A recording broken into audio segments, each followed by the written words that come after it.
اللہ من الشیطان اللعین الرجیم بسم اللہ الرحمن الرحیم الحمدللہ رب العالمین وآلہ الطیبین الطاہرین المعصومین المنتجبین المیامین ولعنت الدائمۃ علی اعدائہم اجمعین من الآن الی قیام یوم الدین اما بعد فقد قال رسول اللہ صلی اللہ علیہ وآلہ وسلم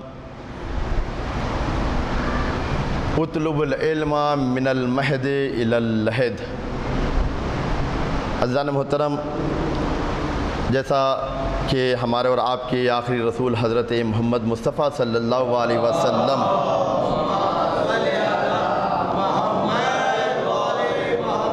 کا قول گرامی ہے کہ انسان کو علم حاصل کرنا چاہیے گہوارے سے لے کر قبر تک۔ علم کے لیے عمر کی قید نہیں ہے، علم کے لیے ضروری ہے کہ انسان اپنے دل کو پاک کر لے تو پروردگار اسے علم عطا کرے گا۔ کیوں؟ اس لیے کہ علم ایک نور ہے، نور اسی صورت میں داخل ہوگا جب انسان تمام برائیوں کو اپنے آپ سے دور رکھے گا۔ جیسا کہ مولانا نے کل آپ کی خدمت میں عرض کیا کہ یہ پروگرام، یہ درس ہے تو نہ مجلس ہے اور نہ ہی جو ہے تقریر یا خطبہ جمعہ کا ہے، بلکہ ایک درس ہے، تو آپس میں گفتگو ہوگی کہ کچھ مطالب، کچھ چیزیں ہم آپ کو بتائیں گے، کچھ چیزیں ہم آپ سے سیکھیں گے۔ تو سوال اور جواب کے اعتبار سے بھی اگر ہو جائے تو بہتر۔ اگر آپ لوگوں کے ذہن میں کوئی سوال بھی آئے کسی بھی مسئلے کے بارے میں تو آپ سوال کر سکتے ہیں، جہاں تک ممکن ہوگا جواب دینے کی کوشش کریں گے۔ اگر نہیں پتہ ہوا تو پھر آئندہ آپ کی خدمت میں بتائیں گے۔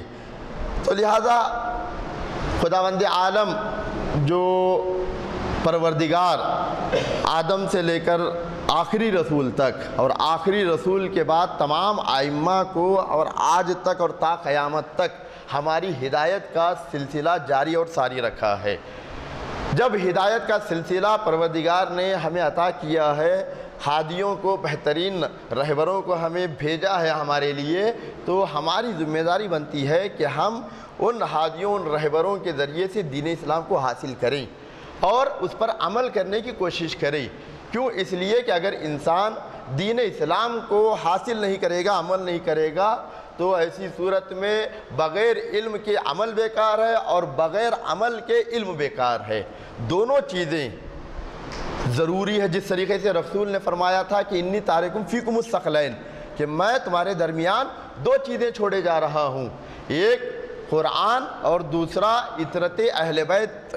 یہ دونوں چیزوں سے متمسک رہو گے تب جا کر تمہاری کامیابی ہے۔ تو انسان جب دو چیزوں کو حاصل کرتا ہے تب جا کر انسان کی زندگی کامیاب ہوتی ہے، بہترین ہوتی ہے۔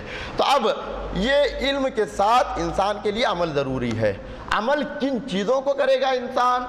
جیسا کہ خود خداوند عالم قرآن میں فرماتا ہے کہ ان الدین عند اللہ الاسلام، اللہ کے نزدیک سب سے بہترین دین، اچھا دین وہ دین اسلام ہے۔ جیسا دین دین اسلام ہے ویسا دین کوئی اور دین نہیں ہے، صرف اور صرف دین اسلام ہی بہترین دین ہے۔ کیوں؟ اس لیے کہ دین اسلام میں خداوند عالم نے تمام قانون بشری کو رسول اکرم اور تمام ائمہ کے ذریعے سے ہم تک پہنچایا ہے۔ لہذا جب تمام قانون ہمارے دین ہی میں پائے جاتے ہیں تو ہمیں دوسرے دین کی طرف جانے کی ضرورت نہیں ہے۔ آج ہم دنیا میں مسلمان بدنام اس وجہ سے ہے کیونکہ مسلمان دین اسلام سے دور ہو گیا، قانون انسانی سے دور ہو گیا، جبکہ یہی دین، یہی قانون ہمیں ایک دوسرے کا احترام کرنا سکھایا ہے۔ اسلام ایک دوسرے کی ریسپیکٹ کرنا سکھایا ہے۔ دین اسلام یہاں تک کہ خود سوچئے کہ انسان کس طریقے سے پانی پینا چاہیے، جب یہ قانون بتایا ہے تو کیا بڑے سے بڑے قانون نہیں بتایا ہوگا؟ دین اسلام کا کوئی بھی ایسا قانون دنیا میں ایسا نہیں ہے کہ جس کا تذکرہ، جس کا ذکر دین اسلام نے نہ کیا ہو، نہ بتایا ہو۔ تمام دین، تمام قانون کو پروردگار نے ہم تک پہنچایا ہے۔ اب ہماری ذمہ داری یہ ہے کہ ہم دین کو بنائیں نہیں بلکہ دین پر عمل کریں۔ فرق بہت زیادہ ہے دین کو بنانے میں اور دین پر عمل کرنے میں۔ ہماری دنیا میں مشکل سب سے زیادہ یہی ہے کہ ہم چاہتے ہیں کہ دین کو بنائیں، دین کو بنانے کی کوشش کرتے ہیں، جبکہ دین کو بنانے کی ضرورت نہیں ہے بلکہ دین پر عمل کرنے کی ضرورت ہے۔ دین پر اگر انسان عمل کر لیا تو انسان کی زندگی کامیاب ہے، کیونکہ انسان کے لیے ایسے قانون پروردگار نے دین میں رکھا ہے۔ اب جو پروردگار کی طرف سے قانون آئے ہیں وہ 3 طریقے کے قانون ہیں۔ دستور پروردگار، دستور الہی، 3 کیٹیگری کے قانون پروردگار نے ہم تک پہنچایا ہے۔ پہلی کیٹیگری کہ جس میں انسان نہ کسی کی تقلید کرے گا نہ اس پر عمل کرے گا، بلکہ ان قانون کا تعلق انسان کے فکر سے ہے، انسان کے عقل سے ہے۔ انسان ان قانون کو کسی کے بتائے ہوئے پر نہیں بلکہ انسان اپنے فکر کے اعتبار سے اسے قبول کرے گا، پہلی کیٹیگری۔ دوسرے قانون جو پروردگار کی طرف سے آئے ہیں وہ قانون ایسے ہیں کہ جس میں انسان کیا کرے گا؟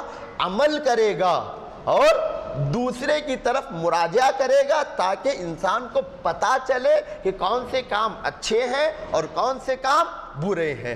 یہ دوسری کیٹیگری۔ تیسری کیٹیگری جو قانون پروردگار سے آئے ہیں وہ تیسرا مرحلہ وہ یہ کہ انسان کے کیریکٹر سے تعلق رکھتا ہے، انسان کے عمل سے تعلق رکھتا ہے، انسان کے کردار سے تعلق رکھتے ہیں۔ یہ 3 حالتوں سے کوئی بھی قانون پروردگار یہ 3 حالتوں سے خالی نہیں ہے۔ پہلا قانون انسان کے فکر سے تعلق رکھتا ہے، انسان کے دل سے تعلق رکھتا ہے۔ فکر اور دل کے ذریعے سے انسان اس کا اقرار کرنا ہے۔ وہ کون سی چیزیں ہیں جس کا تعلق فکر اور دل سے ہے؟ کون بتائے گا؟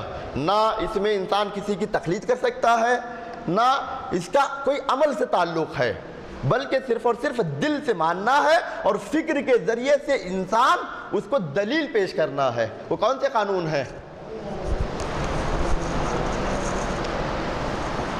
وہ قانون، وہ کیٹیگری اصول دین۔ اصول دین میں انسان کسی کی تقلید نہیں کر سکتا ہے بلکہ انسان ان قانون، ان چیزوں کو انسان اپنی فکر اور اپنے دل کے ذریعے سے مانے گا۔ فکر کے ذریعے سے انسان دلیل پیش کرے گا اور دل کے ذریعے سے قبول کرے گا۔ یہ کیٹیگری، پہلی کیٹیگری قانون پروردگار کی، کہ جہاں انسان کسی کی تقلید جائز نہیں ہے۔ اماں دادا نے، بابا نے ہمیں کہا کہ بیٹا کہو اللہ ایک، تو ہم نے کہہ دیا اللہ ایک۔ پنجتن 5 تو کہہ دیا پنجتن 5۔ اب اس وقت تک ہے جب تک بچپنے کا عالم ہے، اس وقت انسان جیسے بزرگان بتاتے ہیں اس پر انسان کیا کرے گا؟ پڑھے گا، معلوم کرے گا۔ لیکن جب انسان کی عقل اور آگے بڑھی ہے تو انسان کو اس موقع پر اسی پر ڈیپینڈ نہیں رہنا ہے بلکہ ایک قدم آگے بڑھانا ہے کہ اللہ ایک ہے تو کیوں ہے۔ دلیل انسان کے پاس ہونی چاہیے۔ ضروری نہیں ہے کہ انسان جو ہے ایک دم سخت سے سخت ترین دلیل کو حاصل کرے، آسان دلیل کے ذریعے سے بھی انسان اپنے دل میں یقین پیدا کر لے سکتا ہے کہ خدا کی وحدانیت کا۔ دوسری چیز عدل۔ انسان عدل کے لیے ضروری نہیں ہے کہ دلیل سخت سخت ترین دلیل ہو، معمولی سی دلیل سے بھی انسان اس کو حاصل کر سکتا ہے۔ نبوت، امامت، قیامت، ان 5 چیزوں کو انسان اپنے ذہن کے ذریعے سے اور اپنے دل کے ذریعے سے ان کا کیا کرے گا؟ اقرار کرے گا۔ اس میں تقلید اصلاً جائز نہیں ہے، کسی کے بتائے ہوئے پر عمل نہیں کرے گا بلکہ انسان اپنے فکر کے اعتبار سے ان کو ماننا انسان کے اوپر کیا ہے؟ واجب اور ضروری ہے، کہ اگر ان کو نہیں مان رہا ہے تو وہ مسلمان کی کیٹیگری سے نکل جاتا ہے۔ یہ 5 کا 5 نہیں، اگر ان 5 میں سے کسی ایک کا بھی انسان انکار کر دے تو ایسی صورت میں انسان کیا ہو جاتا ہے؟ کافر ہو جاتا ہے، مسلمان نہیں رہتا ہے۔ یہ 5 چیزیں انسان کو ماننا دل سے ضروری ہے، اقرار کرنا، کہ اگر ان 5 چیزوں کو نہیں اقرار کر رہا ہے تو ایسی صورت میں انسان مسلمان کہلانے کے لائق نہیں ہے، اور مومن اسی کو کہتے ہیں جو ان 5 چیزوں کو مانے۔ اب دوسرا مرحلہ، دوسری کیٹیگری جو انسان کے عمل سے تعلق ہے، اس میں انسان کیا کرے گا؟ کسی کے بتائے ہوئے راستے پر عمل کرے گا۔ عمل کہ کون سا عمل اچھا ہے اور کون سا عمل برا ہے، کس عمل کو انسان انجام دینا چاہیے اور کن عمل کو انسان انجام نہیں دینا چاہیے۔ یہ اسلام میں وہ کون سی کیٹیگری، وہ کون سی چیزیں ہیں جس کا تعلق انسان کے عمل سے ہے اسلامی اعتبار سے؟ ایک تو اصول دین ہو گئے کہ جس کا تعلق انسان کے عقل سے ہے، عمل سے تعلق نہیں رکھتا ہے۔ دوسری چیز کہ جو عمل سے تعلق رکھتا ہے وہ کون سی چیزیں ہیں، اسلام نے کیا بتایا ہیں وہ کون سی چیزوں کو؟ فروع دین۔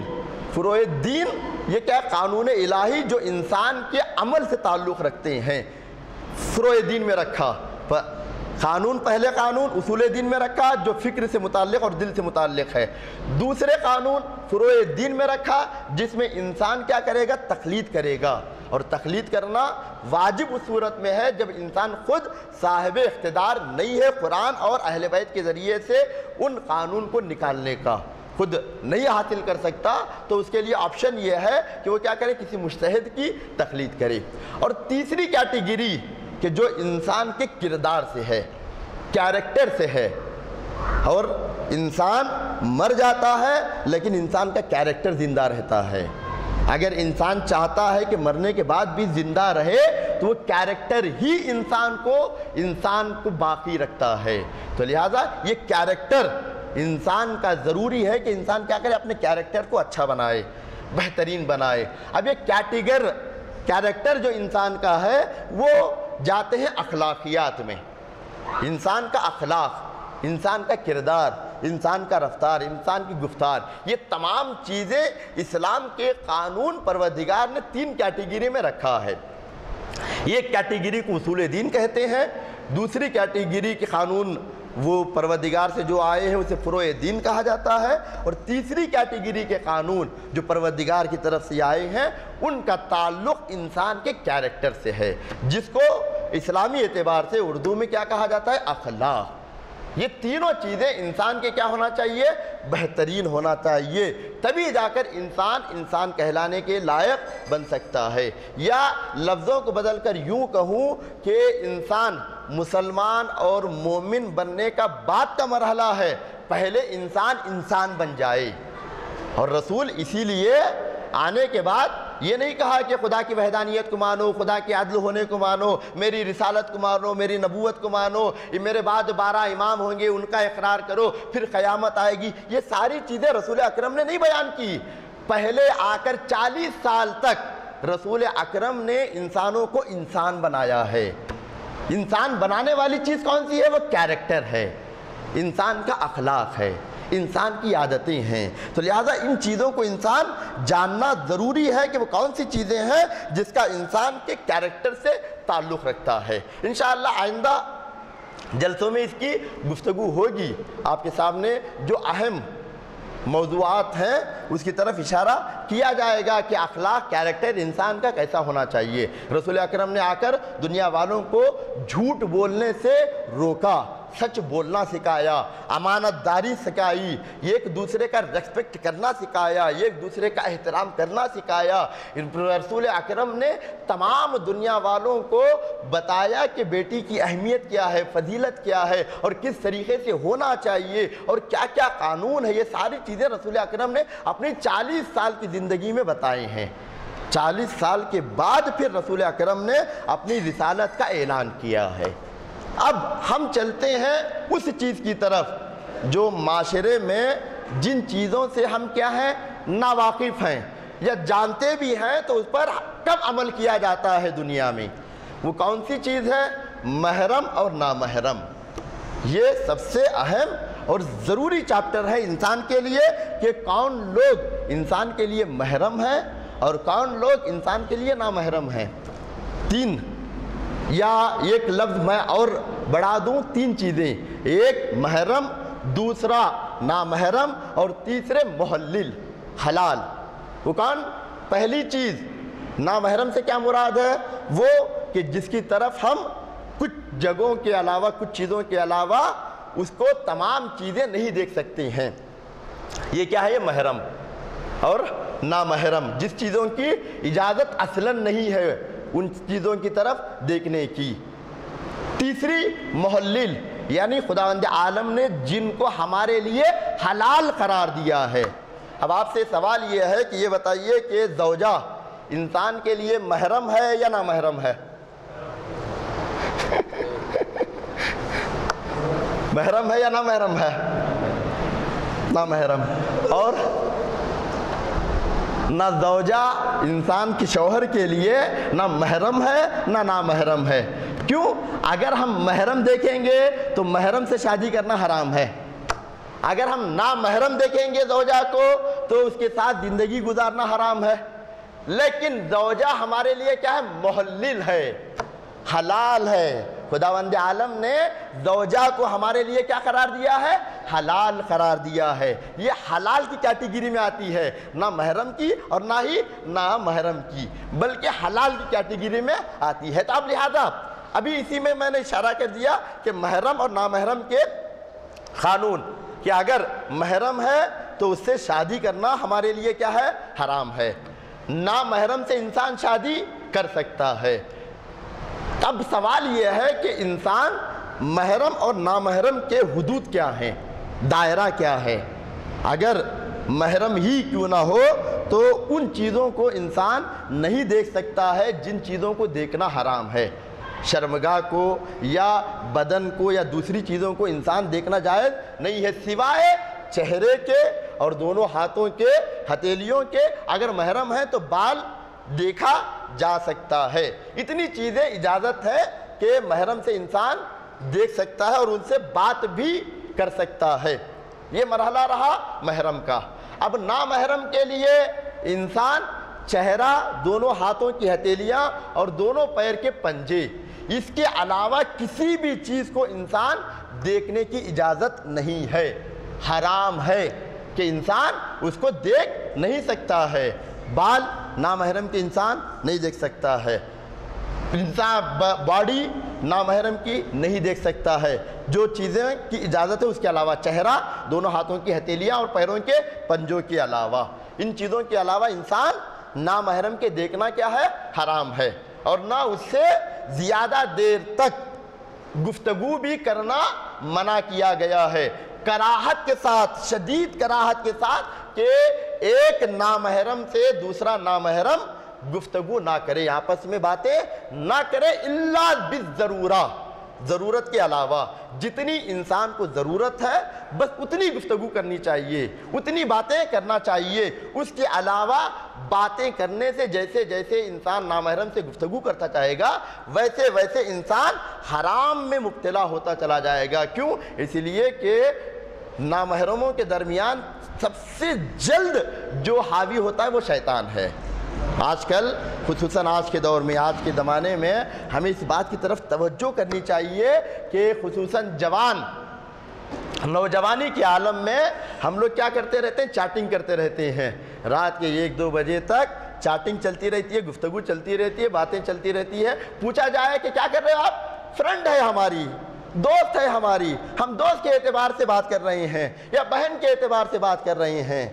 بہن سے بھی اعتبار سے بھی بات کرنے کی محدودیت ہے، دوست سے اعتبار سے بھی بات کرنے کی محدودیت ہے۔ یا لفظوں کو بدل کر یوں کہوں، انسان اپنے ذہن میں کتنا بھی سوچ لے کہ میں بہن اور دوست کے اعتبار سے بات کر رہا ہوں، رات کے 2-2 بجے تک اگر انسان بات کرتا رہے، وہ نہ فرینڈ رہے گی نہ بہن رہے گی بلکہ گرل فرینڈ رہے گی، وہ گرل فرینڈ بن جاتی ہے۔ تو لہذا گرل فرینڈ بنانا اسلام میں حرام ہے، جائز نہیں ہے۔ پروردگار اور اسلام ہمیں یہ کہتا ہے کہ لو اینڈ میرج نہیں بلکہ میرج اینڈ لو، انسان پہلے شادی کرے بعد میں پھر محبت کرے، پہلے محبت بعد میں شادی کی اجازت نہیں دیا۔ یہ صحیح نہیں ہے کہ انسان پہلے جو ہے کیا کرتے، محبت کرے بعد میں شادی کرے۔ اسلام یہ اجازت دیتا ہے کہ انسان پہلے شادی کر لے بعد میں محبت کرے۔ پہلے محبت ہو جائے گی تو شادی کے بعد کچھ بچے گا نہیں، جدائی کے علاوہ، نفرت کے علاوہ، لڑائی کے علاوہ، جھگڑے کے علاوہ۔ کیوں؟ اس لیے کہ پورے سال تک ہم نے جو ہے منگنی ہوئی، منگنی ہونے کے بعد باتیں کرتے رہے، گفتگو کرتے رہے، اس کے بعد جتنی باتیں تھیں وہ پوری باتیں ختم ہو گئی۔ اب شادی کے بعد کرنے کے لیے بچا کیا ہے؟ تو اب اختلاف آپس میں کیا ہوتا چلا جاتا ہے؟ بڑھتا چلا جاتا ہے. یہ اختلاف اتنا بڑھ جاتا ہے کہ طلاق، جس سے پروردگار کیا ہوتا ہے، زمین اور آسمان لرز جاتی ہے، اس مرحلے تک پہنچ جاتا ہے. لڑائی جھگڑا یہ ساری چیزیں کس چیز کی بنیاد پر ہے؟ محبتیں کم ہونے کی بنیاد پر ہے. جب شادی سے پہلے پوری محبت ڈال دے گا انسان، تو اب شادی کے بعد کیا بچائے گا؟ تو لہذا اس چیز کی طرف انسان توجہ کرے. اب اشارتاً میں آپ کی خدمت میں عرض کر دیا ہوں، تو اور تھوڑا سا ایک جملہ آپ کی خدمت میں عرض کر دوں کہ منگنی ہونے کے بعد بھی جس سے ہماری شادی لگی ہے، منگنی ہوئی ہے، وہ ہمارے لیے محلل نہیں ہوتی ہے، وہ نامحرم ہی رہے گی. منگنی شادی نہیں ہے جب تک ان کہتو و قبیل تو نہ ہو جائے. جب ان کہتو اور قبیل تو ہو جائے گا تب جا کر ہمارے لیے وہ کیا ہو جائے گی؟ محلل ہو جائے گی. منگنی ہوئی نہیں تو سوال پوچھنے لگتے ہیں کہ ہنی مون میں کہاں جانا ہے، کتنا گھومنا ہے، کتنا پھرنا ہے. یہ چیزیں کیا ہے؟ انسان کی نابودی کی علامت ہے. ہاں جی، یہ ہماری کیا ہے؟ یہ غلط فکر. ہم لوگ کیا کیے ہیں؟ دوسرے مذہب سے اس کو اثر لیے ہیں. پہلے آپ کی خدمت میں عرض کیا کہ یہ طریقہ کرسچنز کا ہے. وہ لوگ کیا کرتے ہیں؟ آپس میں انگوٹھیاں پہنا کر طریقہ کرتے ہیں، وہ شادیاں کرتے ہیں.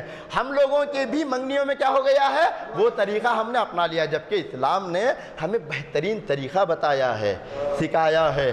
پہلے کی عارض، پہلے کی زوجہ شرم اور حیا کے دائرے میں رہتی تھی، ایک دوسرے کو دیکھتے نہیں تھے. لیکن آج وہ ماحول نہیں رہا ہے. زمانہ بدلا ہے تو انسان بھی بدل گیا ہے. جبکہ انسان کو زمانے کے اعتبار سے نہیں بدلنا ہے، بلکہ انسان کو بدلنا ہے تو کیریکٹر اپنا اچھا بنانے کے لیے، خراب کرنے کے لیے نہیں. پہلے کا جو دستور تھا، پہلے کا جو قانون تھا، وہ بہت بہترین تھا. جہاں منگنی ہوئی تو وہیں سے اسے بہت سی چیزوں کی پابندیاں لگ جاتی تھی. ایک دوسرے کو دیکھتے نہیں تھے. انہیں عادت ڈالی جاتی تھی جھکنے کی، کہ کیسے جھکا جاتا ہے شادی میں، کس طریقے سے انسان جھکنا چاہیے. لیکن آج کی ماشاءاللہ سے ایک دم اکڑ کی رہتی ہے. کیوں؟ اب جو ہے وہ ماحول نہیں رہا ہے. جب منگنی ہی میں ہم جو ہے بغل میں لے جا کر بٹھا دیں گے تو اب شادی میں ان کے اندر شرم کہاں سے باقی رہے گی. تو لہذا یہ انسان کے لیے محرم اور نامحرم کی. اب آپ کی خدمت میں بس 2-4 منٹ یہ بتانے کے لیے کون انسان کے لیے محرم ہے اور کون انسان کے لیے نامحرم ہے. کچھ عورتیں ہمارے لیے کیا ہیں؟ محرم ہیں. وہ کون کون ہیں؟ انسان کے ماں، دادی، نانی. پہلا مرحلہ کہ انسان کی ماں کیا ہوتی ہے؟ بیٹے کے لیے محرم، دادی پوتے کے لیے محرم، نانی نواسے کے لیے محرم. دوسرا مرحلہ بیٹی پوتی نواسی. بیٹی باپ کے لیے محرم، پوتی دادا کے لیے محرم، نواسی نانا کے لیے محرم. پھر اس کے بعد تیسرا مرحلہ بہن. ہر ایک کی بہن کیا ہوتی ہے؟ کون سی بہن؟ منہ بولی بہن نہیں، ماموں کی بیٹی نہیں، چاچی کی بیٹی نہیں. ہم لوگ کیا سمجھتے ہیں کہ ماموں کی بیٹی بھی جو ہے ہمارے لیے کیا ہو جاتی ہے؟ محرم ہو جاتی ہے. ویسے ہی ہم اس کے سامنے چلے جاتے ہیں، وہ بھی ہمارے سامنے آ جاتی ہیں. نہیں، چاچی کی بیٹی بھی محرم نہیں ہے، ماموں کی بیٹی بھی ہمارے لیے محرم نہیں ہے. سگی بہن یا دودھ کی بہن یہ کیا ہوتی ہے؟ محرم ہوتی ہے. سوتیلی بہن کیا ہو جاتی ہے؟ محرم ہوتی ہیں. اس کے علاوہ سب کے سب کیا ہے؟ نامحرم ہے. چوتھا بھانجی. بھانجی بھی ماموں کے لیے کیا ہوتی ہے؟ محرم ہوتی ہے. اور بھتیجی چچا کے لیے کیا ہے؟ محرم ہوتی ہے. اور ماں باپ کے ماموں کیا ہوتے ہیں؟ محرم ہوتے ہیں. ماں باپ کی خالہ اور ماں باپ کی پھوپھی یہ بھی کیا ہوتی ہیں؟ ہمارے لیے محرم ہوتی ہیں. ہمارے باپ کی خالہ ہمارے لیے محرم، ہمارے باپ کی چچی، ہمارے باپ کی پھوپھی ہمارے لیے کیا ہے؟ محرم ہیں. ان کے علاوہ انسان کے لیے محرم خالہ اور والدین کی خالہ. یہ کیا ہے؟ نسبت کے اعتبار سے، انسان کے خون کے رشتے کے اعتبار سے. اور کچھ کیا ہوتی ہیں؟ رشتے کے اعتبار سے کیا ہوتی ہیں؟ محرم ہوتی ہیں. وہ محرم کون کون ہیں؟ ساس اور ان کی ماں اور ان کی دادی اور نانی. ساس کیا ہے؟ محرم ہے. اور دادی ساس بھی ہمارے لیے محرم، اور نانی ساس بھی کیا ہوتی ہے؟ ہمارے لیے محرم ہوتی ہیں، اور خود ساس کی نانی اور دادی بھی کیا ہوں گی؟ محرم ہی میں شامل ہوں گی۔ پھر اس کے بعد زوجہ کی بیٹی، وہ کہ جس سے ہماری دوسری شادی ہوئی ہے، اس کی پہلے ہی سے بیٹی تھی، تو وہ اس کی دوسری کی بیٹی ہمارے لیے شادی ہونے کی بنیاد پر کیا ہو جائے گی؟ ہمارے لیے سوتیلی بیٹی ہو جائے گی، اور ہمارے بچوں کے لیے سوتیلی بہن ہو جائے گی، یہ بھی ان کے لیے کیا ہے؟ محرم ہے۔ اور سوتیلی ماں بھی سوتیلے بیٹے کے لیے کیا ہوتی ہے؟ محرم ہوتی ہے۔ اور بہو سسور کے لیے کیا ہے؟ محرم ہے۔ بھابھی دیور کے لیے محرم نہیں ہے، چچی بھتیجے کے لیے محرم نہیں ہے، تو لہذا یہ سب کیا ہے؟ نامحرم ہے۔ ان کے علاوہ جتنی بھی عورتیں ہیں وہ سب کے سب کیا ہے؟ نامحرم میں شمار ہوں گی۔ یہ عورتوں کے اعتبار سے۔ مرد کے اعتبار سے کون کون محرم ہے؟ ایک عورت کے لیے باپ محرم، اس کا دادا محرم، اور اس کا نانا، پردادا اور پرنانا، جو نسل در نسل چلتے ہوئے آ رہے ہیں، یہ سب کے سب عورت کے لیے کیا ہو جائیں گے؟ محرم ہو جائیں گے۔ دوسری کیٹیگری بیٹا، پوتا اور نواسا۔ عورت کے لیے بیٹا کیا ہے؟ محرم ہے، اس کا نواسا بھی محرم ہے، اور اس کا پوتا بھی محرم ہے۔ بھائی بہن کے لیے کیا ہوتا ہے؟ محرم ہوتا ہے۔ بھتیجا کیا ہوتا ہے؟ خود کا بھتیجا چچی کے، اس کے لیے کیا ہوتا ہے؟ محرم ہوتا ہے، پھوپھی کے لیے بھتیجا محرم۔ اور بھانجا خالہ کے لیے کیا ہے؟ وہ محرم ہے۔ اور چچا اور ماموں کے باپ کے، جو باپ کے چچا اور ماموں ہیں، وہ بیٹی کے لیے کیا ہو جاتے ہیں؟ محرم ہو جاتے ہیں۔ اور اسی طریقے سے انسان ان لوگوں کے لیے کیا ہے؟ محرم ہے، اور ان کے علاوہ جتنے بھی مرد دنیا میں ہیں سب کے سب ان کے لیے کیا ہو جاتے ہیں؟ نامحرم ہو جاتے ہیں۔ ان کے علاوہ انسان اگر ان کے ساتھ ویسا رویہ کر رہا ہے، ویسا اختیار کر رہا ہے جیسا اسلام نے منع کیا ہے، تو ایسی صورت میں وہ کیا کر رہا ہے؟ حرام کام کر رہا ہے۔ اور نگاہ کرنا بھی نامحرم کی طرف انسان کے اوپر کیا ہے؟ حرام ہے۔ اب یہ نگاہ کے بھی دو چیزیں ہیں۔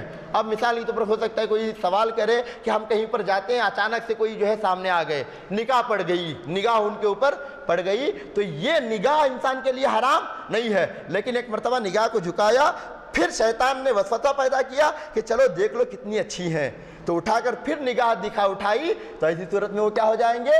حرام ہو جائیں گی۔ کہ یعنی بغیر شہوت کے، بغیر ارادے کے انسان کی پہلی نگاہ پڑ گئی تو یہ کیا ہے؟ انسان کے لیے حلال ہے، لیکن شہوت کے ساتھ، غلط نگاہ کے ساتھ دوبارہ پھر پلٹ کر دیکھنا اس کی طرف کیا ہے؟ حرام ہو جاتا ہے۔ تو لہٰذا انسان کو چاہیے کہ انسان اس اپنے دائرے کو کیا کرے؟ محدود کرے۔ جن سے اسلام نے اجازت دیا ہے ان سے انسان گفتگو کرے، ان سے باتیں کرے، ان سے ملاقات کرے۔ جن سے اسلام نے اجازت نہیں دیا ہے ان سے ملنے کی، ان سے ملاقات کرنے کی اجازت نہیں ہے۔ تو اب لہٰذا اب ذہن میں آ گئی تو بات میں آپ کی خدمت میں عرض کر دے رہا ہوں۔ عید کے موقع پر کیا کرتے ہیں؟ دیکھتے نہیں ہیں کہ محرم ہے یا نامحرم ہے، سب سے کیا کرنے لگتے ہیں؟ گلے ملنے لگتے ہیں، ولو تھوڑا ہی صحیح، سر کے اعتبار ہی سے صحیح گلے مل رہے ہوں، یہ کیا ہے؟ حرام ہے۔ نامحرم سے ہاتھ بھی ملانا کیا ہے؟ جائز نہیں ہے، حرام ہے۔ تو اب گلے ملنا تو بدرجہ اولا حرام ہوگا۔ تو دیکھیں کہ گلے ملنے سے پہلے یہ ہمارے لیے محرم ہے یا نہیں ہے؟ ہمارے چچا ہیں، ہمارے ماموں ہیں، ہمارا بھائی ہے، یا ہمارے دادا ہیں، ہمارے نانا ہیں، یا ہمارے خلئی ہیں، تو جو ہے نامحرم ہو جائیں گے۔ اگر ہمارے وہ پھوپھا ہیں تو نامحرم ہو جائیں گے۔ تو کیا کرتے ہیں؟ پھوپھا سے بھی گلے ملنے چلے جاتے ہیں، خلی سے بھی گلے ملنے چلے جاتے ہیں، جبکہ محرم نہیں ہے، وہ نامحرم ہے۔ اور اسی طریقے سے ہم لوگ کیا کرتے ہیں؟ چچی سے بھی گلے ملنے چلے جاتے ہیں، اور بھابھی سے بھی گلے ملنے چلے جاتے ہیں، سالی سے بھی گلے ملنے چلے جاتے ہیں۔ یہ سب کے سب کیا ہے؟ ہمارے لیے نامحرم ہے۔ سالی بھی نامحرم ہے، اور چچی بھی ہمارے لیے نامحرم ہے، اور پھوپھی ذات بہنیں بھی ہمارے لیے، اور خالہ ذات بہنیں بھی ہمارے لیے کیا ہے؟ نامحرم ہیں۔ ان سب چیزوں کی طرف ہمیں غور کرنا چاہیے، توجہ کرنا چاہیے۔ جس چیز کی اسلام نے اجازت نہیں دیا ہے اس کام کو انسان انجام نہیں دینا چاہیے۔ چلیے اسی کے ساتھ ماہ رمضان المبارک ہے، اس ماہ عظیم کے صدقے میں خداوند عالم سے دعا کرتے ہیں کہ پروردگارہ ہمارے نیک توفیقات میں اضافہ فرما، بار الہ پروردگارہ ہمارے نیک حاجات کو پورا فرما،